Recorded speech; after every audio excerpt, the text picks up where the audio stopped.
మహాశివరాత్రి అనేసరికి ముందుగా మనకి గుర్తొచ్చేటువంటి పదం ఏంటంటే ఉపవాసం. ఉపవాసం అంటే ఏంటంటే చాలామంది తినడం మానేయడమే అనుకుంటారు. ఉప అంటే సమీప, ఆవాసము అంటే దగ్గరగా నివసించుండడం.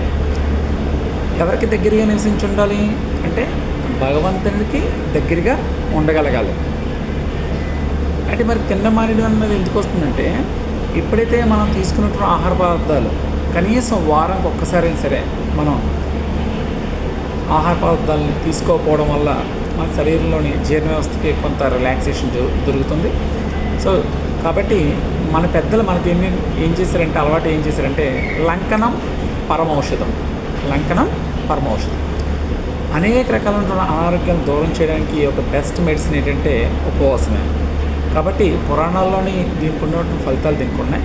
అట్ ద సేమ్ టైము మనం ఈ మహాశివరాత్రి పూట కూడా ఉపవాసం చేస్తే ఆధ్యాత్మికంగా అలాగే ఆరోగ్యపరంగా మనం ఒక మెట్టి ఎదుగుతామనే ఉద్దేశం మీద మనకి ఇది అలవాటు చేశారు. కాబట్టి తిన్నమానేది కాదు, లేదా తిన్నమానేసినప్పుడు భగవంతుడి వైపు మనం దృష్టి సారించగలగాలి. ఆధ్యాత్మికంగా మనం కొంత సమయం గడపగలుగుతాం. కాబట్టి మన పెద్దలు మనకి ఇది అలవాటు చేశారు. కాబట్టి సాధ్యమంత వరకు అందరూ కూడా ఉపవాసం చేయడానికి ప్రయత్నం చేయండి. ఎంతవరకు వీలైతే అంతవరకు ప్రయత్నం చేయండి. ఓకేనా? ఇది ఉపవాసం యొక్క